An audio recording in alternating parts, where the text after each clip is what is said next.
Assalamualaikum warahmatullahi wabarakatuh, Bapak Ibu yang kami hormati. Kita lanjutkan untuk video pada kali ini. Setelah sebelumnya kita melakukan pengaturan di sisi admin bagian 1, sekarang di bagian 2 ini masih untuk admin. Kita lanjutkan dengan membahas bagaimana cara kita melakukan pengaturan untuk data referensi P5 agar juga nanti Bapak Ibu guru, fasilitator ataupun koordinator P5 dapat mengolah untuk penilaian P5-nya. Bapak Ibu silakan jalankan aplikasi raport SP-nya, kemudian login sebagai admin.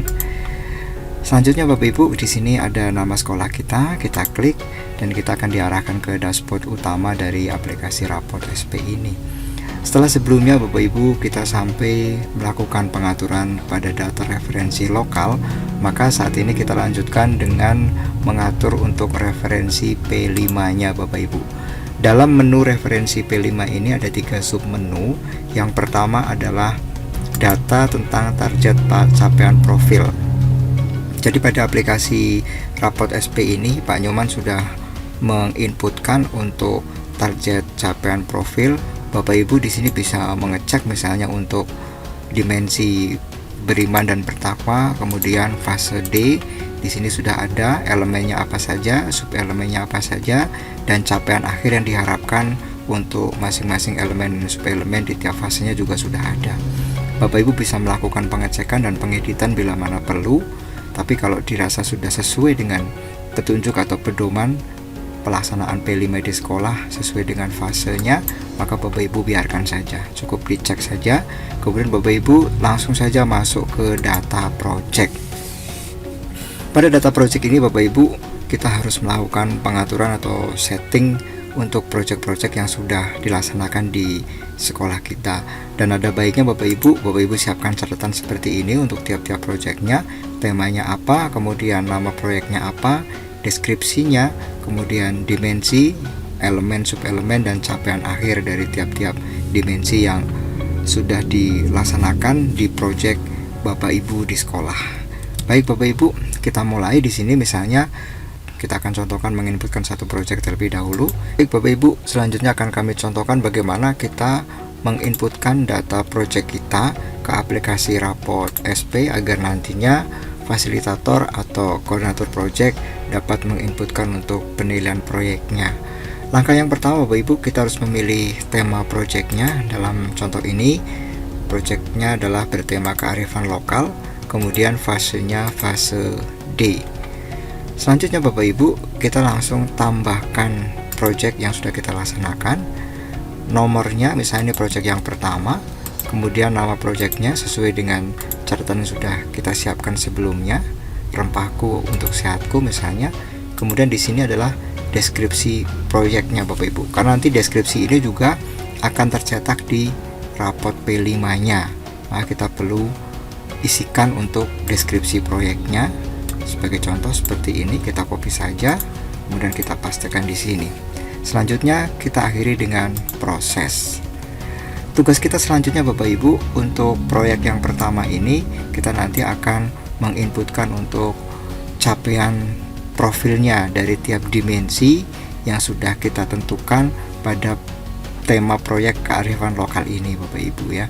Nah, kalau Bapak Ibu misalnya sudah melaksanakan 2 proyek pada semester ini, maka bisa langsung tambahkan terlebih dahulu untuk proyek yang kedua. Itu juga bisa, baru nanti kita tambahkan capaian profil untuk tiap-tiap proyek yang sudah dilaksanakan di sekolah kita. Nah, Bapak Ibu, bagaimana cara kita menambahkan dimensi, elemen, dan juga capaian profil pada proyek kita? Kita langsung klik pada tombol cek capaian profil ini. Nah, di sini masih kosong Bapak Ibu. Kemudian nanti kita tambah capaian ya. Kita klik tambah capaian. Selanjutnya Bapak Ibu kita melihat catatan kita, misalnya dimensi yang pertama adalah beriman bertakwa kepada Tuhan Yang Maha Esa dan berakhlak mulia. Kemudian elemennya adalah akhlak kepada alam dengan subelemen menjaga lingkungan alam sekitar. Nah, kita akan menambahkan ini. Nah, kita lihat di sini beriman dan bertakwa kepada Tuhan Yang Maha Esa dan berakhlak mulia. Kemudian akhlak kepada alam ya, di sini elemennya akhlak kepada alam, kemudian subelemennya menjaga lingkungan alam sekitar. Kita cari menjaga lingkungan alam sekitar. Nah, ini maka kita tambahkan. Lanjut Bapak Ibu ke dimensi berikutnya, dimensi kebinekaan global. Elemennya adalah mengenal dan menghargai budaya, kemudian sub elemennya mendalami budaya dan identitas budaya. Nah, kita cari berkebinekaan global di sini, mengenal dan menghargai budaya dengan sub elemen mendalami budaya dan identitas budaya. Nah, ini Bapak Ibu kita tambahkan. Demikian seterusnya Bapak Ibu. Untuk dimensi kreatif misalnya, kita cari dimensi kreatif, kemudian untuk sub elemennya adalah menghasilkan gagasan yang orisinil misalnya. Nah, di sini lalu kita tambahkan. Yang kedua, menghasilkan karya dan tindakan yang orisinil, masih dimensi kreatif, ini kita tambahkan. Yang ketiga, memiliki keluasan berpikir, di sini kita tambahkan. Lanjut Bapak Ibu sampai semua dimensi itu kita inputkan. Dimensi bernalar kritis, memperoleh dan memproses informasi dan gagasan. Ini. Kemudian sub elemennya mengajukan pertanyaan, kita tambahkan. Yang kedua, sub elemen ini mengidentifikasi, mengklarifikasi dan mengolah informasi dan gagasan. Ini kita juga tambahkan. Yang berikutnya, menganalisis dan mengevaluasi penalaran, kita cari. Nah, ini kita tambahkan juga. Demikian seterusnya Bapak Ibu sampai semuanya itu kita tambahkan ke data proyek kita untuk tiap-tiap dimensi, elemen dan sub elemennya. Dan baik Bapak Ibu, kalau dirasa semua dimensi, elemen dan sub elemen sudah kita tambahkan, maka kita akhiri dengan close Bapak Ibu. Nah, selanjutnya Bapak Ibu, kita juga bisa melakukan pengecekan apakah dimensi, elemen, sub elemen yang sudah kita tambahkan sampai dengan capaian akhirnya itu sudah sesuai dengan data proyek yang ada di sekolah kita. Kita bisa melakukan pengecekan kembali Bapak Ibu. Jika ada yang salah silahkan dihapus, jika kurang silahkan Bapak Ibu tambahkan capaiannya kembali. Apabila dirasa sudah benar, maka silahkan Bapak Ibu akhiri dengan close. Selesai sudah Bapak Ibu, kita mengatur untuk data proyek kita. Di sini satu proyek kita sudah kita atur, dan kalau Bapak Ibu memiliki proyek yang lain, misalnya satu semester ini sudah 2 proyek ya, silakan Bapak Ibu tambahkan, mulai dari tambahkan proyeknya seperti ini, kemudian nomor proyeknya 2, misalnya nama proyeknya apa, deskripsi proyeknya apa, kemudian Bapak Ibu akhiri dengan proses, dan selanjutnya adalah Bapak Ibu menambahkan untuk capaian profilnya sesuai dengan dimensi, elemen dan sub elemen yang sudah ditentukan di sekolah Bapak Ibu. Selanjutnya Bapak Ibu, kita perlu juga menambahkan kelompok proyeknya. Nah, untuk kelompok proyek Bapak Ibu, ini terserah sekolah Bapak Ibu. Maksudnya, misalnya seorang fasilitator itu membawahi satu kelompok proyek yang terdiri dari beberapa kelas, itu juga bisa. Jadi misalnya kelompok 1 isinya kelas 7A 7B misalnya, atau bahkan Bapak Ibu satu kelompok itu satu kelas, tiap satu fasilitator itu memegang satu kelas. Misalnya kelompok 1 merupakan kelas 7A, kelompok 2 7B, kelompok 3 7C dan seterusnya, itu juga bisa. Nah, yang bisa diinputkan di sini boleh koordinatornya, boleh fasilitatornya. Yang pasti nanti Bapak Ibu guru yang diinputkan datanya di sini adalah Bapak Ibu guru yang memiliki hak akses untuk mengolah nilai P5 di aplikasi raport SP ini. Baik Bapak Ibu, kita mulai dengan tambah kelompok seperti ini. Nah, ini Bapak Ibu nama kelompoknya bebas. Misalnya saya gunakan dengan kelompok 1, atau bisa juga dengan langsung nama kelasnya, kelas 7A misalnya, karena kebetulan di sekolah kami kelompoknya itu per kelas. Kemudian pilih tingkatnya, tingkat 7, fase D. Nah, kita tinggal pilih fasilitatornya siapa, seperti itu Bapak ya. Itu misalnya ini Pak Arifin, kemudian proses. Nah, jadi nanti Pak Arifin ini yang bisa menginput dan memproses nilai P5 untuk kelompok yang kita buat tadi. Nah, selanjutnya Bapak Ibu, kita tambahkan data projectnya ya. Tadi kita baru menginput satu project. Kalau Bapak Ibu sudah menginput 2 project, nanti juga kita bisa langsung menambahkan 2 project yang sudah dilaksanakan di semester ini ya.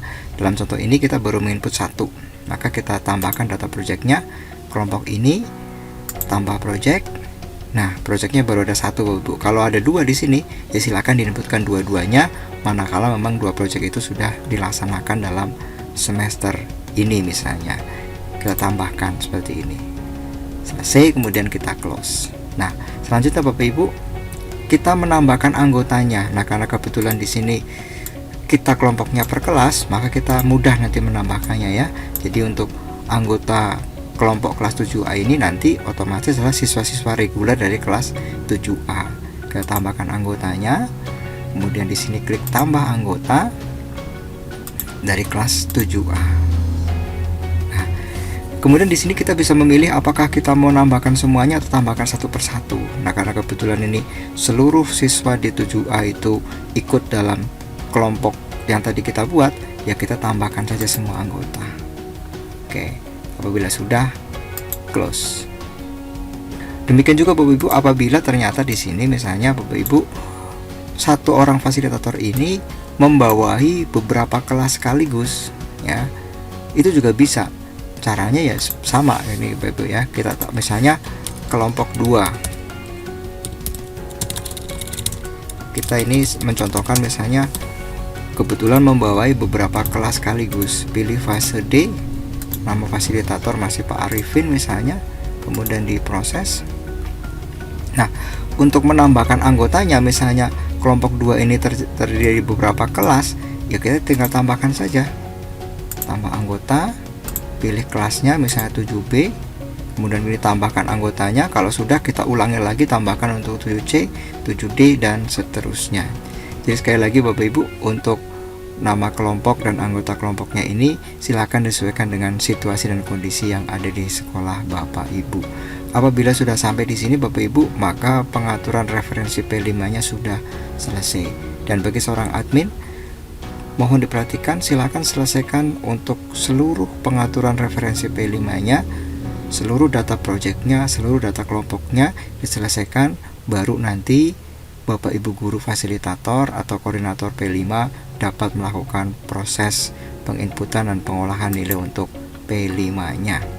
Demikian Bapak Ibu pengaturan-pengaturan yang harus dilakukan oleh seorang admin sebelum Bapak Ibu guru melakukan proses penginputan dan pengolahan nilai pada aplikasi raport SP, baik untuk nilai reguler maupun untuk nilai P5-nya atau proyek P5-nya.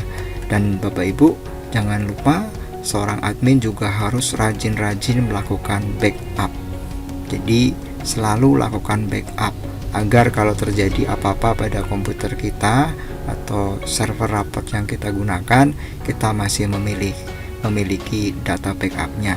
Dan juga jangan lupa Bapak Ibu selalu amankan data backup di hard disk, flash disk atau media penyimpanan yang lain. Bahkan kalau perlu silakan Bapak Ibu simpan pada drive yang Bapak Ibu miliki, sehingga kalau terjadi apa-apa Bapak Ibu masih memiliki backupnya tersimpan dengan baik dan dapat digunakan pada saat diperlukan.